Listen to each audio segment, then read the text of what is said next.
Bonjour à tous, cette vidéo porte sur les provisions. Qu'est-ce que les provisions?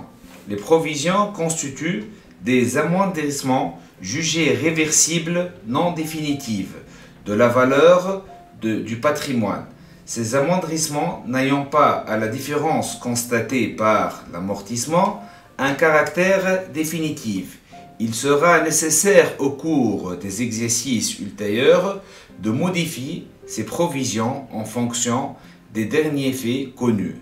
L'amoindrissement du patrimoine de l'entreprise peut avoir son origine soit dans une dépréciation de certains éléments de l'actif, stock, créances, titres, ou une augmentation du passif à plus ou à moins long terme, les provisions pour litige, les réparations gratuites en cas de réclamation du client. La comptabilisation des provisions pour dépréciation des éléments d'actifs, autrement dit, il y a lieu de distinguer les écritures de constitution des provisions de celles des passées ultérieurement, en vue d'ajuster les comptes de provision ou de les faire disparaître.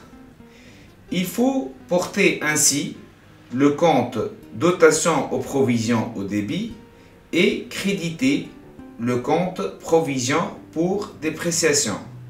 D'autre part, il s'avère nécessaire de réajuster la provision. Ainsi, il faut faire une distinction pour l'augmentation ou la diminution des provisions entre les provisions pour stock et les autres provisions. Concernant l'ajustement des autres provisions, la règle est la suivante. Constater directement la variation des provisions. Pour ce faire, dans le cas d'une augmentation de la provision, il faut porter au débit le compte dotation aux provisions et créditer le compte provision pour dépréciation pour l'écart. En cas de diminution de la provision, il faut débiter le compte provision pour dépréciation et créditer le compte reprise sur provision, bien évidemment pour l'écart. Par contre, pour le cas des provisions pour dépréciation des stocks, il faut tout d'abord annuler la provision sur stock initial. Pour ce faire, on va porter au débit le compte provision pour dépréciation des stocks et créditer le compte reprise sur provision. Pour la constatation de la provision sur stock final, il faut débiter le compte dotation aux provisions et créditer le compte provision pour dépréciation des stocks.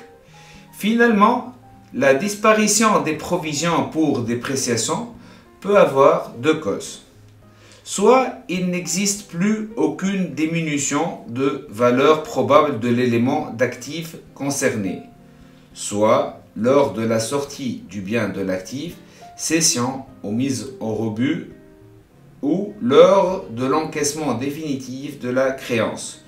Dans les deux cas, la provision n'a plus d'objet, elle doit disparaître.